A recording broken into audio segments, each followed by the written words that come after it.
Before I actually go on into my talk, I think I really have to say this. There's a little bit of a correction, because in my profile, it's stated there that I'm actually a professor. But I mean, inshallah, maybe that's the way to go. In future, I might become one. But I'm actually not a professor, so there was probably a copy and paste error on this part. So I just wanted to highlight that bit, yeah? Otherwise, it wouldn't do me justice. Okay, so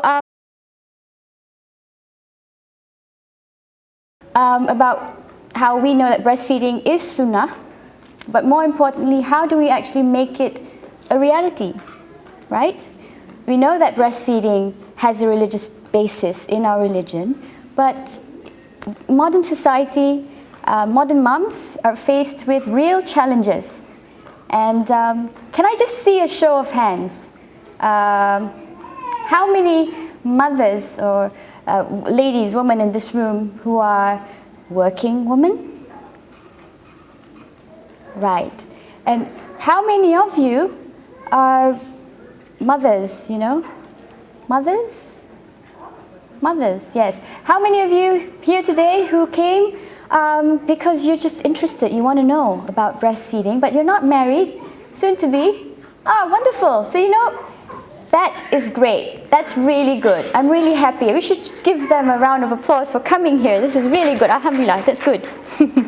I wish there were men in this room though. No, I really do, honestly, because breastfeeding has a lot to do with men as it has to do with women. You will see what I mean as we go along, okay? So, now, Islam and breastfeeding. Just going to touch on a few surahs that has significant relevance to what we're going to talk about, and how Islam sees breastfeeding, right? Now, in the second surah, Surah Al-Baqarah, the 233rd verse, which states, as you can see up here, mothers may breastfeed their children 2 complete years for whoever wishes to complete the nursing period. Upon the father is the mother's provision and their clothing according to what is acceptable. No person is charged with no more than his capacity. No mother should be harmed through her child, and no father through his child. Now this is important. And upon the father's heir is a duty like that of the father. Imagine that, it's like there's this, it's covered, like all grounds are covered. And if they both desire weaning, it has to be through mutual consent from both of them and with prior consultation. And there is no blame upon either of them. And if you wish to have your children nursed by a substitute, what does that mean? I mean, a wet nurse. There is no blame upon you as long as you give payment according to what is acceptable, and fear Allah and know that Allah is seeing what you do. Right? Now, from this verse, what can we identify? We can actually identify a few principles, among others. First of all, not sure whether you can see that. It is the duty of the mother. First of all, it is the duty of the mother to breastfeed her child and not to deny him the right of benefiting from and enjoying breast milk, if she could. Second principle is the breastfeeding period, should you wish to complete the term, is 2 years, right? Third bit is weaning is allowed before completing the term, which is the 2-year period, on condition that this decision takes place by mutual consent between the father and the mother. Obviously, when you say that, you're discussing the pros and the cons, and you seek references in order for you to come to that decision. Because it's already mentioned very clearly in the verse, right, that if you both decide on weaning, it has to be by mutual consent and after consultation, and there is no blame on you. The fourth bit, now I like this bit, all right? This is where I say that fathers should be here. You see, this is very relevant. The father should assist the lactating mother and provide a suitable atmosphere needed to enable her to breastfeed her child. Because this clearly demonstrates that Islam considers breastfeeding to be a major duty on the part of the mother, which should not be hindered by any additional work. But it is therefore evident how the Quran actually specifically outlined the right of this lactating mother. So you see, what's different now? Well, it says in the Quran, no, you shouldn't be burdened with additional work. But the issue right now is that most mums are working mums, right? So, wow, you've got quite a bit of load on your shoulders there. So you are faced with challenges. Okay, now the fifth bit is about what happens if the father is absent? What happens if the father is not there? Now, interesting enough, you see, as I said, Islam covers all grounds. That duty is taken over by a family member who should assume that responsibility of catering for the infant. So all this, such situations are actually really taken into consideration and properly taken care of in our religion. Alhamdulillah, Islam is beautiful, it's perfect, right? Now, the sixth principle is where the mother who could and is able to breastfeed her infant is actually prohibited from hiring a wet nurse to breastfeed her child. Instead, Islam forces fathers to pay financial assistance. I mean, if the mother could breastfeed, and then she hires a wet nurse instead. So Islam forces fathers to pay financial assistance to breastfeeding mothers who are divorced. In such a way, Islam ensures that that child gets all that he needs, and everything in terms of breastfeeding, that is. So that is Surah Al-Baqarah. So I just have to say and emphasize one point here, all right? The mother who actually refuses to breastfeed her child without a good reason, what happens is that she's actually denying herself and that of her child a very important benefit. Now, having said this, by no means does this mean that we're judging you. Or, if you are a breastfeeding mother and you were challenged and you were not successfully breastfeeding your child before, that doesn't mean that, you're a bad mother. Nobody's judging you. But be concerned that you were perhaps misinformed or you were uninformed. Because sometimes we don't know what we don't know. So in times when, why I'm really happy and grateful that there are ladies in this room, sisters in this room who are not married yet, because now you know. Now you know, right? So what you can do on your part, even if you're a grandmother and you're in this room, do we have any grandmothers in this room? Right, yes, alhamdulillah, we have. So even if you're a grandmother and people are saying, okay, I've passed my childbearing age, but hey, you are a grandma, you've got grandchildren and you have a role to play because you have friends that you can talk to and you can say, I want to support, my daughter's breastfeeding, and then she said, oh really, and then that's how we educate each other. Alhamdulillah. Another surah, Al-Qasas. Now the Quran emphasizes the importance of breastfeeding in Islam again, okay? Because it's mentioned here. So we sent this inspiration to the mother of Moses. Suckle thy child, but when thou hast fears about him, cast him into the river. But fear not, nor grieve, for we shall restore him to thee, and we shall make him one of our apostles. That is Surah Al-Qasas, Surah 28th, Surah, 7th verse. Read this, all right? But in understanding this, I'm going to share with you a very important and interesting piece of information. Now Allah subhanahu wa ta'ala has ordered Moses' mom, Yochebed, to suckle him and then cast him into the river. Why? What's the significance of that? Why tell her to suckle him first, then toss him in the river? Okay? Can anybody take a wild guess why? Maybe some of the moms who are breastfeeding would like to... Sorry? Anybody? Okay, let me just share. Now, just allow me to elaborate from a scientific point of view, all right? This is actually mentioned in the Quran, but science can support this. Essentially, there are actually two hormones in breastfeeding. What are they? Can somebody name one hormone in breastfeeding? Yes, dear. Prolactin, yes, prolactin. Prolactin has a nickname, and the nickname of prolactin is mothering hormone. Mothering hormone, okay? Which is really essential in milk production.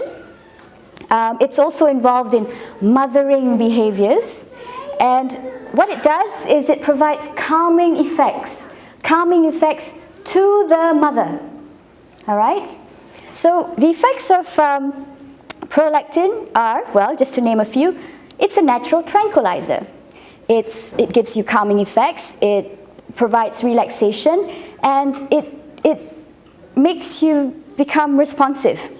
So it spurs and creates responsiveness in you as a mom. Hence the nickname, the mothering hormone, right? Very important. What's the second hormone in breastfeeding? I don't have anything to give away, I'm sorry. Yes? Oxytocin. Let me think. You're not a mother yet, are you? Nope. Yes, very good. Okay, so oxytocin.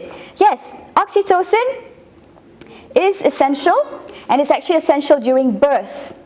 Why is it essential during birth? Because it stimulates the contractions when you're going through delivery. And during breastfeeding, when you're lactating, during lactation, it stimulates what we call the milk ejection reflex. What's the milk ejection reflex? The milk ejection reflex is when your milk ejects from the breast. All right? So you need oxytocin for the milk to come out. What happens if you don't get oxytocin? Nothing happens, you know. So have you ever realized that sometimes when you're stressed or you're maybe not really in the right state of mind and you try to put your baby to the breast and it's not kicking in, the oxytocin's not kicking in, your baby's kicking you. You know, fussy. So that's when oxytocin is not kicking in. But when it does, the milk shoots out and the baby's like, okay, I got it. But let me just say one thing. Oxytocin doesn't just happen when you're lactating, okay? In fact, it's happening right now. In this room, there's this oxytocin surge. That's why you're all happy and smiley and all fuzzy and warm. Like, I get this oxytocin surge every time I'm giving a talk. So when you're in a room, if you really want this surge, if you really try and breastfeed your child right now, I'm sure you're going to get loads of it. So when you're all, ecstatic and all warm and fuzzy, you become really happy, right? Because you're among good company and you're among really nice people. So I call it warm and fuzzy feeling. So that's when you feel all these oxytocin leaking.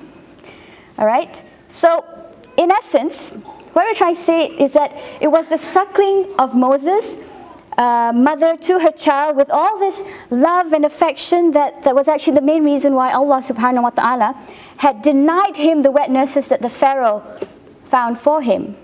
And Moses also, by the way, had tasted his mother's milk, so that gave positive memories. And he actually refused to taste any other woman's milk.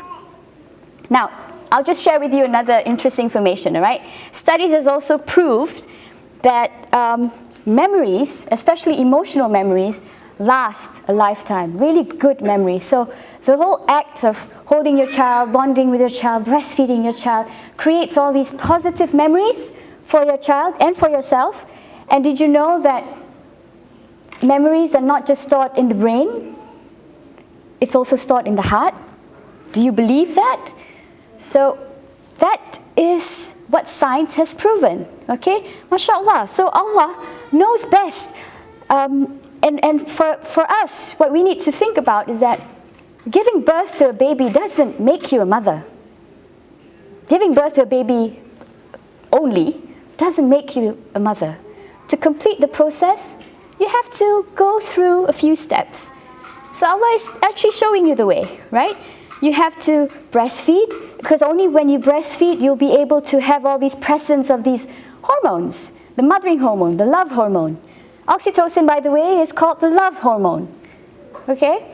So that actually turns you into a mother. So science only recently discovered this, but it's already in the Quran more than 1,400 years ago. MashaAllah. This is amazing. And you're thinking, oh, did I discover something new? No. Science is just, proving something you already know, that you don't know maybe, okay?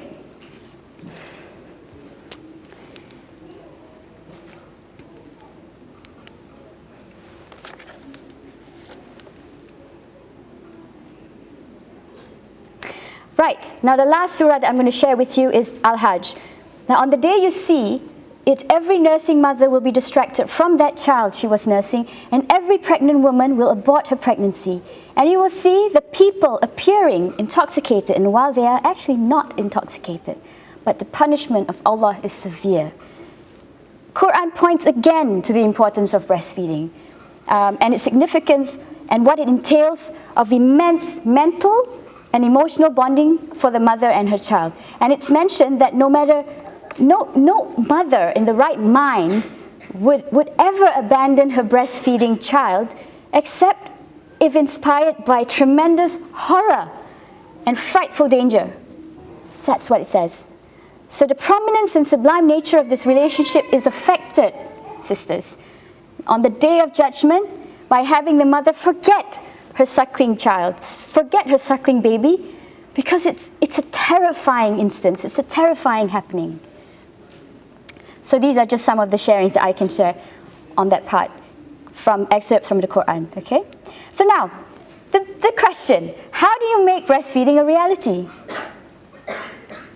Can I ask, in this room, how many of you have attempted to breastfeed? Or have experience in breastfeeding, even for a wee bit? Right? And how many of you found it to be this wonderful experience? How many found it to be a horrible, painful experience? Well, I'm putting my hand up because it's true. Because initially, I went through some trials and tribulations. It wasn't a bed of roses, because I did go through hardship, because that's reality, okay? If anybody told you that, oh, it's a breeze, you're kidding me? Not necessarily, okay? So that's a heads up for you, that sometimes, and just like life, like journey, your life's journey, you have ups and downs. And breastfeeding has its ups and downs. But rest assured that when you're having problems, when you're having challenges, you can solve it, if you do it fast, all right? So what I'm going to do is, in sharing on how do we make breastfeeding a reality, we're going to go into tips for successful breastfeeding. And I've conveniently broken it up into 3 parts. One is preparation during pregnancy, which is what we're going to talk about. So what do you need to do during pregnancy? First of all, like anything that you want to do we have intention, you have to have intention before you actually do something. Niat, right? Nawaitu.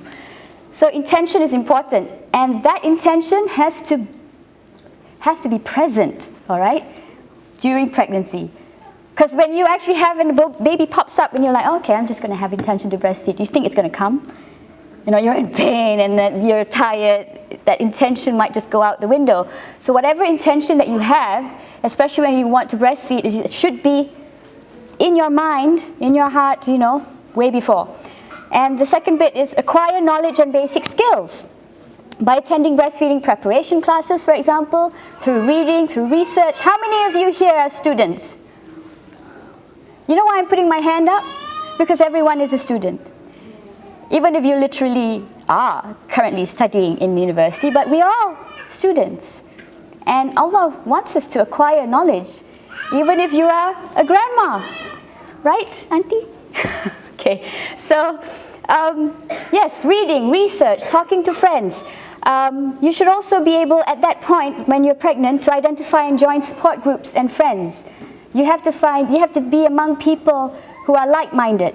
So try and identify who are the friends who may be your, support system, part of your support system. And you can also, at this point, start to think of the basic essential. When I say basic essentials, I don't ask you to go and buy the whole shop. All right, because new moms are really excited and they want to buy every single thing that they think they need, but actually they don't. So that is why when you attend preparation classes, antenatal classes, and they go into what are the things that you need, that's important. Don't just go and splurge, Now, so before baby arrives, knowledge is key, right? You say ignorance is bliss, but hey, let's put it in a positive note. Knowledge is bliss. You have to mentally prepare yourself. You have to know your competitor. What? Competitor? Why do I say this? Because in order for you to make an informed decision about infant feeding choices, you have to know what formula milk is all about. What is formula milk? Why was it created in the first place? I'm not going to go into the details, all right? But basically my point is, you have to know what is in formula milk in the first place, to begin with, and what's in breast milk. So in these classes, like breastfeeding preparation classes, the ones that like susuibu.com that we conduct, we actually tell you what is formula milk, what's in formula milk, what's in breast milk. So you can really, right after the talk, make an informed decision. So this is important, all right? So if you don't know yet, I would suggest, go and Google it. You'll find it in Wikipedia, okay? Now, the other thing is support from family. Who is your family? Okay. First of all, your husband, he's key, right? You need to have your mom, your dad, your aunts, your cousins, your sisters, even your brothers, in fact. So rally up all this support. The other thing is communicate to your doctor. A lot of people fail to communicate to the doctor because they're like, oh, doctors, they know best. No, my dears, they don't know best. And a lot of times they just do what they think they feel like doing, sometimes at their convenience, but at our expense. So very important for you to have a birth plan. What's a birth plan? Birth plan is when you actually write down, in the event that I go into delivery, I would want a natural birth. No painkillers, no this, no that. Please don't, like in the event that I do end up having a C-section, please make sure that I get to still have skin-to-skin contact with my child. So there are examples of birth plans. During preparation classes, our classes, we actually give you a sample of a birth plan of what you can come up with, all right? Now the other thing is you have to know this. You have to communicate that you do not want artificial nipples. You do not want formula to be given to your child. So if you're given formula samples, my dear, they're not gifts, all right? They're a trap. So that you have to communicate to your doctor. So what happens when you communicate that to your doctor? She's going to say, ooh, she knows what she wants. So I can't, do simply what I want to do because she knows what she wants. So you are an informed parent. It is your choice. And remember, it's your child, right?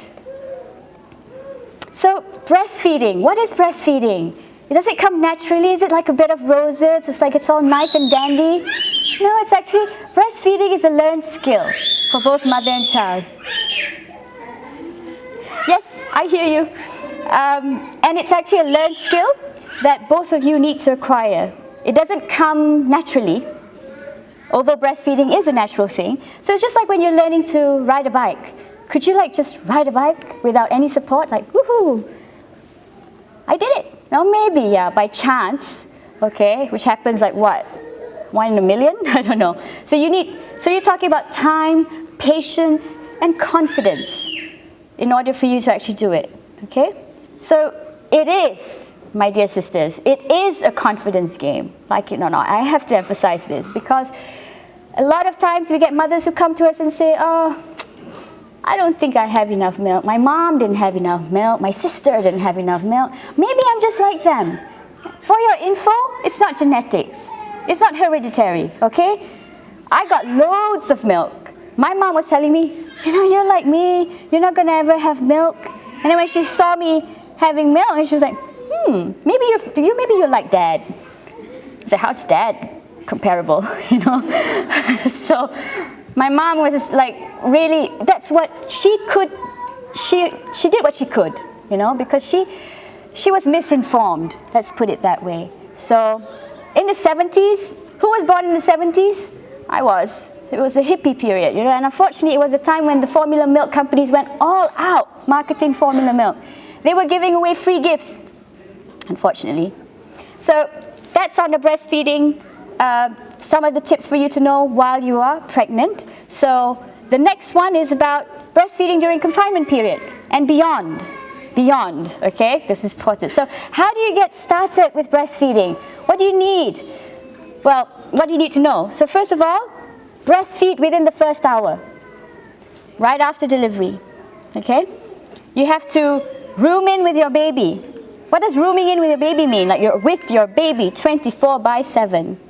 And that should be something that you spell out when you communicate to your doctor. You have to breastfeed on demand. You have to recognize hunger cues. I'm just going to go through it, but I'm going to go into details later. You have to avoid artificial nipples because there are implications if you introduce it to them, to the babies. They get confused, you know.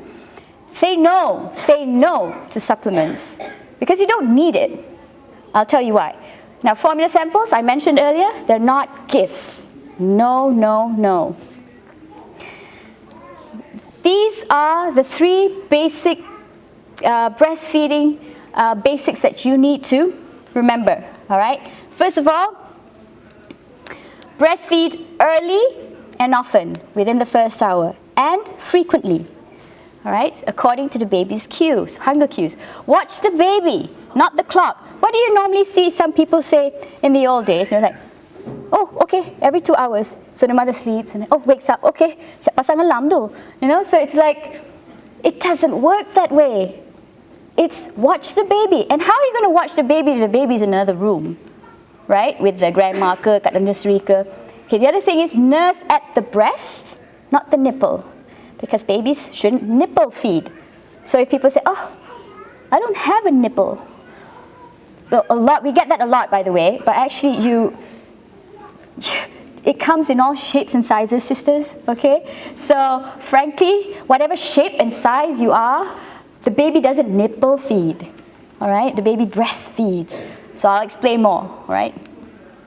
Now, on the point about breastfeed early and often, which is initiating breastfeeding within the first hour in the labor room itself, okay? This is where you have to put it in your birth plan. Rooming in, that means the mother has to be with the baby 24 hours. You have to establish a routine with your baby. A routine means that, you know, as you go along, you'll see, okay, you know, my baby is feeding pretty much about every 2 to 3 hours. Like, not the clock, but you're actually looking at the pattern, okay? Breastfeeding early and often. So why? Why do baby needs to breastfeed often? How often is often? Well, first of all, baby's tummy, for your info, is very, very small, okay? And I'll explain in just a bit the justification for that. And breast milk's easy to digest, therefore your baby will be hungry faster. So if your mom is saying, "Apa budak ni? You know, what's wrong with this baby?" Like, sikit nak. Like every hour, every half an hour, because like, you know, it digests really quickly. And you can't expect the baby to gulp the whole thing. So, well, and if you look at the size of this, if you look at the size of this marble, it's not that big, is it? Guli. And then the golf ball size. This is a 10-day-old tummy. Now I want all of you to do this. Show me your fist. Show me your fist. Do you know what this is? This is the size of your tummy. Do you think it can take that much? So imagine all those buffets that you just had, food that you just had, my gosh. You know, so, berpada-pada lah, okay? So, anyway, baby needs to breastfeed often as well because it helps the mother's milk supply, because we're talking about demand and supply, all right? It helps prevent breastfeeding problems as well. And if you want to know in detail, I'll just show you here.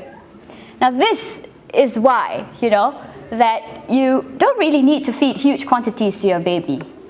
Have you ever seen a person feed the baby with like a 3-ounce full of, you know, formula or whatever that they're feeding to a baby, a newborn baby? Do you think that baby is able to take in so much, considering the size? So you see, it's a perfect match. The quantity of colostrum, by the way, is the first milk that you produce for the first 3 days. It's that yellowish, thick liquid that some people think is nana, which it isn't. It's not pus, by the way, all right? It's actually liquid gold. And you're giving this first immunological protection to your child through this yellow liquid. And because it's in small quantities, why? Because it's a perfect match. How big is your newborn stomach capacity? 20 mil? That's like what, 4 teaspoons? So you nak bagi sampai 3 ounce tu besar. You know? So you're like really pushing it. And then the other thing is, if you look at your 1-year-old stomach, it's only 200 mils, that's like 40 teaspoons. You're thinking of how many times have I overfed my baby? So, makes you think, doesn't it? Did you know that you didn't know? Okay, so watch the baby, not the clock. How do you do that? Feed on demand, okay? So, feeding cues. What are the feeding cues? You have to understand your baby's needs. You have to understand your baby's behavior. So what are the states, the infant states? So babies will be either in deep sleep, light or active sleep, drowsy, quiet, alert, fussy, or crying. We all know crying, right? But these are all the different states. So you've got to know all this, okay? And then what are the behaviors? Like how do you know a baby is hungry? What are the hunger cues? Someone? How do you know that your baby wants to feed? Sorry? Crying. Okay. What happens when you actually put your baby to the breast and just go get it, right? Grab it. Okay. Before your baby cries, have you actually taken your baby before your baby starts crying? What are the signs that you actually see in your baby? Opening the mouth, yes. Mouthing, that's what mouthing. Mouthing is opening the mouth. Like a fish, a little bit. And then rooting. So I was talking about just now, like the minute you put your baby to near the boobies, they'll go like, you know, or you touch their face and go, trying to catch it. Putting his or her hand in the mouth. Sucking movements. When I say sucking movement, it's like sucking the mouth or sucking the tongue or sucking the fingers. Clenching the fingers, okay? And crying. Wow, everybody seems to know about that. But did you know that crying is a late sign of hunger? What happens if the baby's crying? Might bite you. You know, it's not his fault. Because, like, first of all, what's the saying? They say that a hungry man is an angry man, right? So you just got a really angry little baby that's going to just bite you. Not an interesting experience. Okay, nurse at the breast, but not the nipple. So when you talk about that, you're looking at 2 parts, which is the mother and the baby's position and the baby's attachment at the breast. You have to choose a comfortable position. What's a comfortable position? It's basically your own feeding position, which is based on your own comfort. Okay, which is, first of all, it has to be pain-free. Okay, it's got to be easy to maintain, right? No neck strain, no shoulder strain, so it should be relaxed and there should be good support. Like this mom, you know, she's like, she wanted to bathe her, like the baby was supposed to be taking a shower or a bath, but then, oh, mommy, I want booby juice, you know, so okay. So just sit in the corner and just flip it open and baby wants to feed. So comfortable position, anywhere, anytime. Okay, crying. Breastfeeding position. Oh, by the way, crying is not necessarily just about hunger, okay?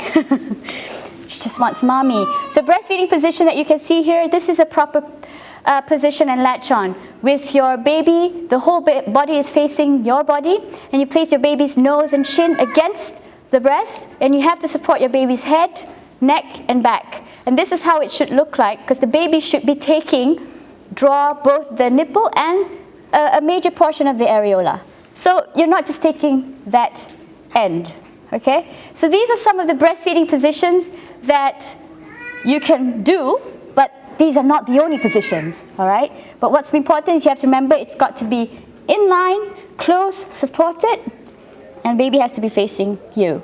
So the 4 main principles that you need to know about baby's position is, again, because I have to repeat this so you have it in your mind, the head, shoulder, and the body has to be straight. The baby has to be facing the breast and has to be close to the mom, because you can't breastfeed your baby if you're holding like that, can you? Okay, and the bottom, the head, and the shoulder has to be well supported, right?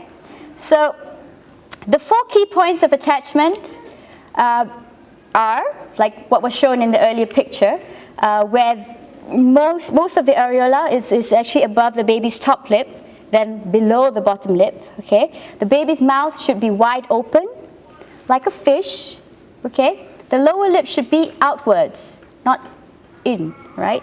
And the baby's chin should touch the breast. Next time, when your baby's feeding from you, observe whether you've got a good latch.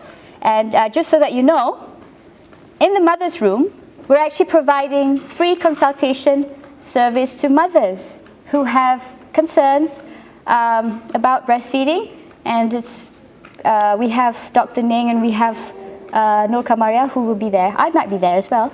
So what you see here is actually an example of a good attachment and a poor attachment. See the gap between, it's not touching the breast. See how this one touches the breast? So this is a good example. So the million-dollar question, which you always get from new moms is my baby getting enough? Wow, how do you know if your baby's getting enough? Ladies? Sisters?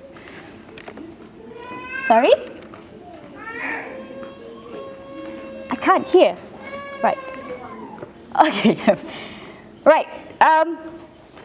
Weight gain. That's the best sign that baby's getting enough breast milk. I have had mothers come up to me with this really healthy baby and said, Puan Rita, I think my baby's not getting enough. And I'm like, you sure? Because your baby sure likes he's got loads, you know? Very healthy baby. So you see all these, you can't help but feel, what is it? Like you can't help but to worry. That's what mums do, right? We worry. We're a worry ward.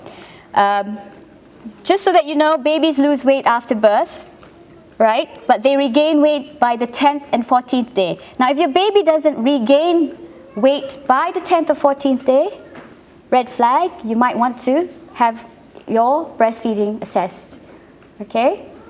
But if somebody comes up to you or you go to a doctor and they say, baby's not gaining enough weight, you should give formula milk. What do you do? What do you do? What do you do? Do it? Would you do it? Okay, so what would you do? Tell me. I go to the doctor and the doctor says my baby's not gaining enough weight, so the doctor's suggesting that I should give formula milk. What goes on in your mind? Do you think this is the right person for you to talk to? Or do you think you should get help? Get help, right? Okay. Now, babies should gain, all right, about more than 500 grams for the first month, okay? About 0.5 to 1 kilograms a month in the next few months. And the birth weight should double by the 6th month and might triple by the first year, okay? And then there are growth spurts. What is growth spurts? Do you know when you have to, when your child is like, suddenly you feel like, why is your child being so fussy and feeding more frequently, demanding more? We can't really make out what's going on. That's what we call a growth spurt. That's an indication of a growth spurt. It happens at like 3 weeks, 6 weeks, 3 months, and 6 months. Am I hitting anything here? Like, do you recall that at that period your baby was a little bit more fussy? Bila pergi kat breast like, but to feeding usually like instead of every 2 to 3 hours, like every hour, every 45 minutes, and you're thinking, tak cukup, saya suka. Tak cukup ke? So you can't help but think that something's wrong with you, but actually nothing is wrong with you. Your baby's going through a growth spurt. What you need to do is calm down, okay? Have that confidence and say, you have to follow the baby's cues. Once you follow the baby's cues, your body will start to change into the next gear. So your baby is helping you to naturally increase your milk supply. Remember, demand and supply? If the demand is increased, obviously the supply will increase, inshallah. Yes, and then of course, what comes in must come out.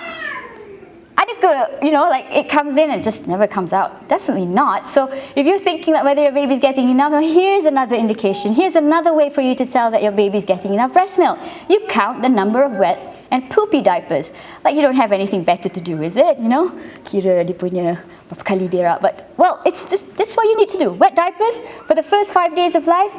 1 wet diaper for each day of life. Okay. After day 5, you're looking at probably 6 to 8 wet diapers each day. Poopy diapers, it increases each day for the first few days, okay? There are major changes in color and texture. So don't be like panicky, all panicky when you see all these different color changes, like some color tone going on, you know, but that's pretty normal in a breastfed baby. They may poop every time they breastfeed. Have you ever experienced that? You're breastfeeding your baby and then, wow, a bomb just dropped. You know, like all that sound comes out. And, you know, the funny part about them is that when they do it, it's like they give you a signal and then they smile. Or they themselves are shocked. What's that, you know? So, I'm sorry, you guys just ate, right? So no one's actually going to go and have something else to eat after this. But anyway, I have to share this picture. This is the thick, dark, tarry stools that you actually see on the first to second day, all right? It's called meconium. You need to flush it out. It needs to come out. And it is this bit, all right? It's the frequent breastfeeding that you do is the one that actually eliminates the bilirubin from the baby's blood. Hence, you know, jaundice doesn't become an issue as such if you're breastfeeding frequently, okay? Because bilirubin levels are lowered if it's out from the body. And the only way it comes out from the body is through stooling, not from urine, okay? The poopy on the third day looks like this. You probably, well, in the next slide, you probably might think of not eating something. This is greenish yellow stools, and the reason why it's greenish and yellow is because it's a transitional stool, okay? Because it will go on to the next level, which is day 5 and beyond, mustard yellow seedy thinner stools. You might not want to eat mustard after this. So you're like, oh, I'll pass, thank you, you know, but I have no problems. So that's what happens when you become a mom. You become immune. So the first week, ladies, okay, the first week is important, okay? The first week, you've got to be patient. Why? Because you're both learning. Mom and baby are learning. And you have to, remember what I said? Get help and support. The first sign of trouble, at the first sign of trouble. So a happy mother, obviously, you know, happy mothers, breastfed babies, you know, breastfed babies, happy moms, works both ways. So the key points for you to remember is that you have to breastfeed early and often, ensure proper positioning and latch, watch the baby, not the clock, and get help immediately at the first sign of trouble. Now, moving on, I think this is the part where a lot of working moms probably feel like, yeah, I gotta know this. So, breastfeeding and returning to work. How many of you find it a challenge? The first week, at least, or the first few weeks. Me, it was hard, you know, so what do? You know when you want to go and take your exams, do you actually walk into an exam hall without preparation? Has anyone done that? Anyone? Do you do something without planning ahead? No. So why should it be different in breastfeeding, right? So plan ahead for work. Talk to your employer. You have to basically communicate. Tell your employer, tell your family, look, you know, I'm actually planning to continue breastfeeding after return to work. And then you ask for their support. You know, people like it. Sometimes people just want to feel needed. Like our moms, right? Say, oh, mom, I'm going back to work. I really need your support. Don't you think she'll help you? Of course she would. So what are the breastfeeding benefits we're talking about? Like we're saying that you can tell your employer, you know, a healthy baby equals a happy mom, and a happy mom is a happy and productive employee, you know? If I'm a very sad person, you know, I'm thinking about my baby all the time, do you think I'll be a productive employee? Do you think I'll do my work efficiently? You're not helping me, you're not supporting me. I'm always thinking, you know? So set an appointment, if you can, to talk to your employer, or maybe you can do this well before you gave birth, okay? You have to think of what you're going to say. It's got to be good, all right? So you don't know what to say, we'll help you come up with a script. That's what lactation consultants do, okay?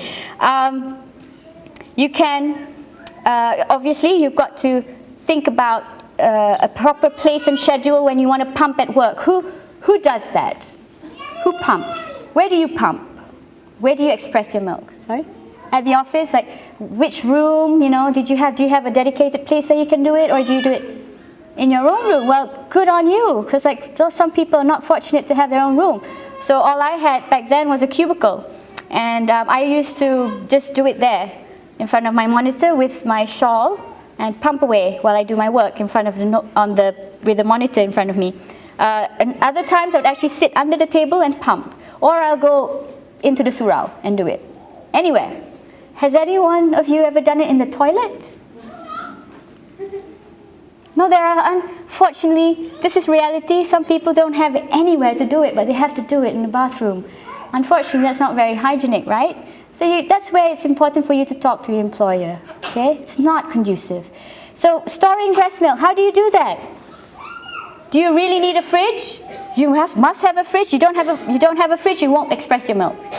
No, you can have a cooler bag with ice packs, and then you can store it in there for the whole day, because it lasts for 8 hours with ice packs, okay? And discuss any questions or concerns that you may have.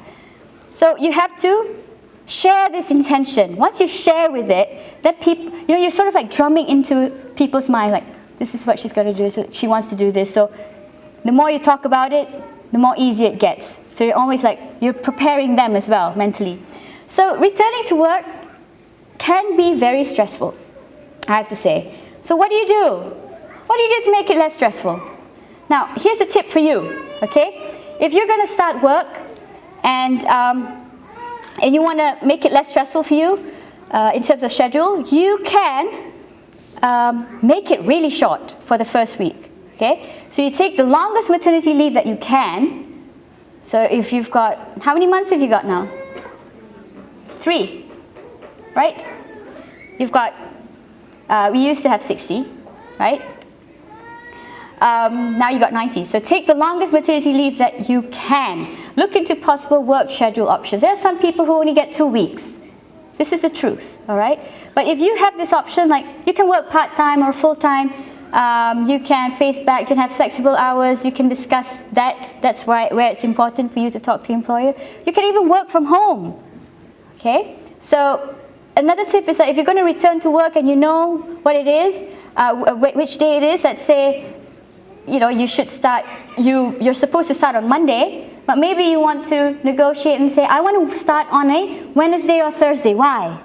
So that you only work Wednesday, Thursday, Friday, and then Saturday and Sunday is a day off. So you take small steps so that it doesn't become like a shock for you. If you start Monday and you're like, oh, you're going to have all these problems, and your milk supply depletes and stuff. So there are a lot of challenges because when you're new, first few weeks, it's really problematic.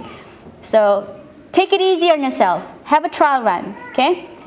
Now, do you need to express your breast milk? Yes, of course you do, But why do you need to do it? When? How? First of all, it's very important for you to understand that in breastfeeding, you're actually looking at 2 elements. Talking about breasts, which produce breast milk, and you're talking about baby that suckles and remove breast milk. And they do it effectively, by the way. Now, in the event that the baby is not in the picture, what do you need? You need some gadgets or tools. But here's a gadget that's with you 24/7 that you're not going to leave behind, your hands. Okay, so you can hand express, or you can use a breast pump. Okay? Working out the details. So why do you need to express your milk? Because you need to maintain your milk supply. If you don't express your milk, you're not giving the right signal to your body. There's no demand and supply. There's no demand. Therefore, the supply will drop. So some mothers who go to work and say, oh, Puan, since I started working for 2 weeks, my milk supply depleted. Right. Have you been expressing your milk? No. I was engorged for the first week, and then after that, just stopped. Obviously, you see, the body is an intelligent factory. It knows when to, how to respond. So when do you do it? You have to start at least 2 weeks before returning to work. But you can start earlier. During confinement, when you're having excess, when your breast is a little bit full and your baby's not taking milk, express your milk out. So you can actually start earlier. But I'm saying if you're really working out the details, you should at least start 2 weeks before. Okay? But earlier is definitely fine. How? How often? Should you use a hand or breast pumps? Hand expression or breast pumps. Now you should consider this. You should consider the working conditions, your time away from baby, and your budget. Not everything, it's not a one-size-fits-all solution. What your friend has may not be suitable for you, what you have may not be suitable for her, all right? What are the features? I'm not going into the details of this, all right? But if you want to know more, just to share with you, we do have a booth out there, booth 34, and you can actually talk to those people, the sales assistants there, who can actually explain to you the various features, okay? So the features that I'm talking about here is that when you look at the flange size, which is the breast pump shields, all right? You have to try for a good fit, because if it doesn't fit properly on you, it doesn't work. Did you know that? And unfortunately, all these breast pumps comes with a standard flange, so you got to know that. And another thing that you need to know, these are important features. Suitable suction. A stronger suction does not mean more milk. All right? So if you say, oh, this one can go all the way, it might hurt you, but nothing's going to come out. Remember I told you about oxytocin? It's oxytocin that you should focus on, not on the breast pump. Okay? As long as you can get that oxytocin surge, you can use your hands, it'll be squirting out. So here are the tips, a run through. Relax, okay? Because if you let go, if you're letting go, you'll be letting down milk, which is milk ejection reflex, okay? Have a picture of your baby, or have a tape recorder of your baby laughing or giggling or something. Listen to calm music, imagine something peaceful. Breastfeed whenever you're with your baby. Because if you're a working mom, you've been apart from your baby for how many hours? Probably 8 hours, 8 to 9 hours a day. So when you have an opportunity to be with your baby, take your baby and breastfeed directly.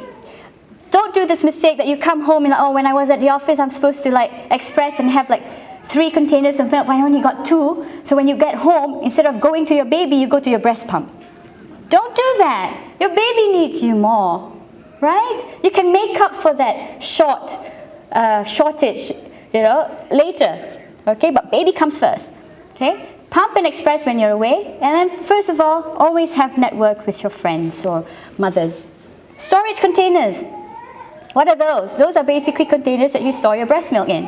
What can you store them in? So you've got to look into getting food-grade containers which are tight-fitting with solid lids, which are BPA-free. That's a big issue now. Sturdy milk bags, which means that milk bags which are freezer-grade, all right? Not liners. What are liners? There's this thin plastic bags which are meant for disposable liners, like for bottle liners, not meant for storage. And definitely not this one. Ice cream bags. Say, oh, it's plastic. Yeah? All right, Q&A, all right. Sorry. So just to run through, you can see this on the internet, all right? How breast milk can be stored, room temperature. It can be at 4 hours. If it's refrigerated, ideally it can last up to 72 hours. If 8 days, it's okay. With a cooler bag with frozen ice packs, it can go up to 24 hours. And refrigerated 3 to 4 months. If you're talking about a dedicated freezer, a deep freezer, which is at minus 18 degrees Celsius, it's ideally for 6 months and okay for 12 months. So, take home message. What I'm trying to say is that breastfeeding works even if you're working, okay? Just how to make it work when you're working. All your efforts will be worthwhile, but you just need to hang in there, you need to believe, and what's the key word? Confidence. That's key. And I'm also trying to say that virtually every single mother can breastfeed, provided they have accurate information, the support of their family, the healthcare system, and the society at large. All right? Here's some information for you. We have an online breastfeeding support community and lactation support services. We conduct free support group meetings on a monthly basis, and all that is available on susuibu.com. Very easy to remember. And then we've got a retail online store, momsittle1.com, but the booth is actually at booth 34. You can also know about the services provided by our lactation consultants. We have resident consultants who help moms. And we have the mother-to-mother peer counseling support group, which is the Malaysian Breastfeeding Peer Counselor program. So if you're a mom and you're interested to help another mom, please be part of this group, okay? And you can email me there. And if you've got any questions or comments, I would definitely welcome it. And the last take-home message is, breastfed babies will, inshallah, breastfeed as well. So that's how we try to nurture the future, right? Inshallah. So I've actually touched 1 hour, unfortunately. So maybe I can only take 1 or 2 questions. No, I can't? I can't. So if you want to ask me a question, you can actually ask in the mother's room. Okay, I'll be there.